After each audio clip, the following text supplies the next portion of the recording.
Monsieur Dazambourg, bonjour. Bonjour. Merci beaucoup de nous recevoir dans ce merveilleux cadre, dans les Ardennes belges, chez vous. Avec joie. On mesure bien notre chance, c'est pas facile d'avoir un entretien avec vous. Vous êtes quelqu'un de plus en plus sollicité. Et alors, pour ceux qui d'aventure ne vous connaîtraient pas encore, je me propose de vous présenter. Vous avez été avocat, puis consultant juridique pendant 15 ans, vous intéressant d'emblée à la résolution de conflits. Et concomitamment, vous avez été responsable d'une association de jeunes en difficulté pendant 10 ans, ce qui a ouvert votre compréhension des mécanismes qui mènent au conflit, à la violence, aux addictions et à la transgression en général. Et afin d'approfondir votre compréhension de l'humain, notamment les facteurs qui génèrent bien-être et mal-être, vous décidez de vous former comme psychothérapeute. En 1994, vous consultez en accompagnement individuel ou familial, et ce pendant 10 ans. Puis, vous vous consacrez à l'enseignement comme auteur, conférencier et formateur en connaissance de soi et en relations humaines. Vous êtes l'auteur notamment du fameux best-seller « Cessez d'être gentil, soyez vrai », paru en 2001, publié à plus d'1 million d'exemplaires, traduit en 28 langues. Et aujourd'hui, vous animez des conférences enrichies par des jeux de rôle éclairants. Et vous animez aussi des ateliers qui sont très appréciés un peu partout en Europe, au Maroc et au Québec aussi.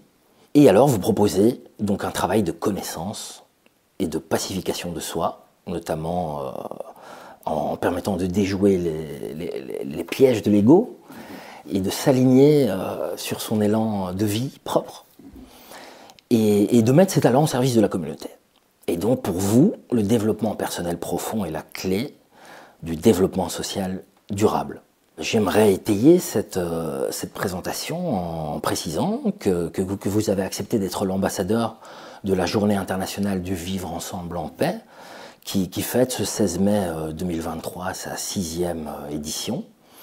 Et donc j'aimerais commencer l'entretien par vous demander quelle a été la motivation, qu'est-ce qui vous a convaincu d'accepter d'être ambassadeur de cette Journée mondiale du vivre ensemble en paix, et peut-être de compléter cette question avec qu'est-ce que la paix pour vous en substance?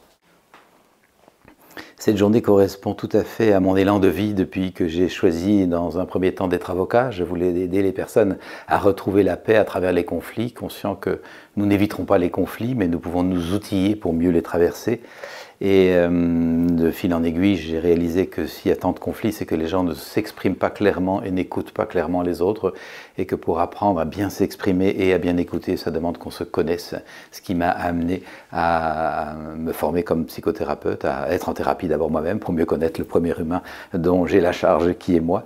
Ça m'a amené à me former à différentes approches, dont l'approche de la communication non violente de Marshall Rosenberg, que j'enseigne depuis une trentaine d'années, comme un outil d'éveil de conscience, d'ouverture de cœur. La journée correspond donc tout à fait à cet élan de vie qui m'habite d'aider les gens à s'outiller pour mieux vivre ensemble en paix et pas seulement cohabiter dans la tolérance. J'aime bien nommer ce mot « qui a envie d'être toléré ?» C'est presque du dédain. Nous avons besoin d'être accueillis, et ça, c'est une autre démarche. Accueillir l'autre, s'accueillir soi, accueillir la différence, accueillir la contrariété, les divergences de vue, dépasser les frictions, voire collisions d'ego. C'est un travail, et c'est à ça que je m'applique, permettre des outils pour faire ce travail de connaissance de soi au service de la relation à l'autre. Et donc, comment définissez-vous la paix ? Oh, il y aurait sans doute autant de définitions possibles qu'il y a d'humains qui s'intéressent à cette dimension de notre vie sur cette drôle de planète. Pour moi, c'est un état de profond contentement intérieur, nourri par moments de joie, mais pas forcément tout le temps, de confiance surtout, de patience, de gratitude, un état de contentement intérieur stable et transportable à travers les difficultés, parce que des difficultés, il y en a. On s'en prend parfois plein la figure. Il y a des épreuves, il y a parfois des traumatismes, il y a des conflits à vivre, il y a des non à dire, il y a des non à entendre, il y a des colères à exprimer, il y a des colères à recevoir. Donc ce n'est pas bisounours, mais nous avons besoin de sentir que nous pouvons établir, instaurer de plus en plus en nous un état de paix qui demeure à travers ces circonstances. Et c'est ça pour moi la paix, c'est cet état qui se révèle contagieux, c'est qu'il n'est pas juste au bénéfice de moi-même, bien sûr j'en ai l'immense bénéfice en premier lieu, lieux, mais mes proches en bénéficient et l'entourage en bénéficie. Et si possible, il se dégage d'une personne qui est en paix un sillage pacifiant. Et donc il y a une dimension citoyenne à ce travail. C'est à ça que je m'intéresse. J'ai développé depuis une vingtaine d'années la notion d'intériorité citoyenne, montrant bien que notre vie intérieure ne regarde pas que nous, elle conditionne et même féconde notre vie sociale.